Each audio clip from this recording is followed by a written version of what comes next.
Posisi rupiah memang saat ini tertekan dan ini tidak bisa dihindari. Memang ini efek contagion dari kenaikan suku bunga baik di Amerika Serikat maupun pasar domestik sejak awal Februari. Dan kalau kita lihat secara teknikal, pada saat ini dolar index atau DXY berada di zona twilight. Artinya masih tinggi resiko ia bisa tembus ke atas, yaitu dolar menguat terhadap trading partners, atau berbalik ke bawah. Jadi untuk rupiah kita masih mengantisipasi volatility atau pergerakan yang besar dan karenanya intervensi dari Bank Indonesia yang diperlukan untuk meredam pergerakan yang ekstrim. Tapi kalau boleh saya bahas, pasar keuangan dan portfolio flow hanyalah satu komponen dari ekosistem dolar rupiah. Lebih luasnya kita melihat posisi neraca perdagangan Indonesia yang akan cukup baik tahun ini. Artinya permintaan seharusnya tidak melebihi pendapatan dolar dari negara kita. Jadi di pasar keuangan domestik kekhawatiran saya lebih kepada risiko di pasar obligasi dibandingkan di pasar FX. Ini mungkin perbedaan mendasar antara episode market sell-off kali ini dibandingkan dengan taper tantrum tahun 2013. Artinya ini masih lebih banyak sentimen baik daripada sentimen penekan untuk laju rupiah di sepanjang pekan ini, seperti itu? Betul.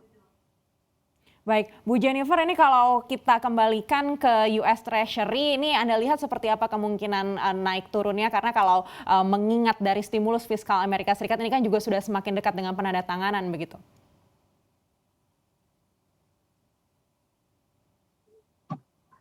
Sampai saat ini kenaikan US Treasury yields menurut saya masih didorong oleh perbaikan data-data ekonomi dan ekspektasi bahwa momentum positif ini akan terus berlanjut sampai akhir tahun. Jadi perlu kita tekankan juga bahwa outlook pertumbuhan ekonomi yang global yang terus membaik dipimpin oleh Amerika Serikat tahun ini bukanlah sesuatu yang negatif untuk sentiment. Backdropnya cukup baik. Tetapi dari sisi emerging markets termasuk Indonesia, kecepatan kenaikan US Treasury yields itulah yang mengkhawatirkan tanpa level resistance yang jelas kalau menurut pandangan saya. Dan ini bisa memicu perubahan arus global portfolio flow dan juga revaluasi nilai aset.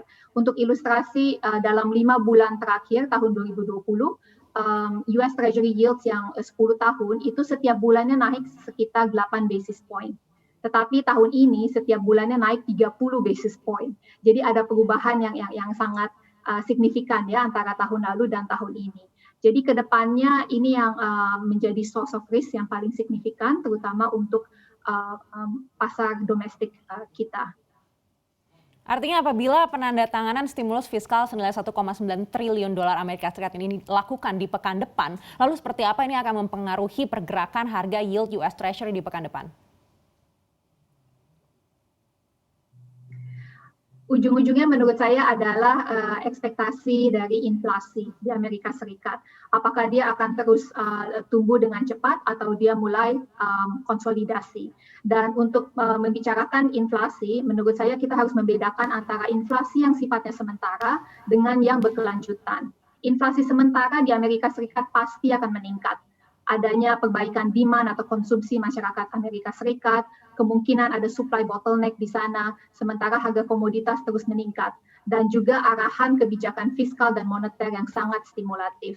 Jadi penandatanganan 1,9 triliun the latest fiscal package itu akan menambah ke kasus yang supporting inflasi expectation. Tapi ini semua jangka pendek menurut kami. Untuk jangka menengah atau pasca pandemik, apakah upward pressure dari inflasi itu bisa berkelanjutan atau tidak, itu yang menurut kami belum jelas.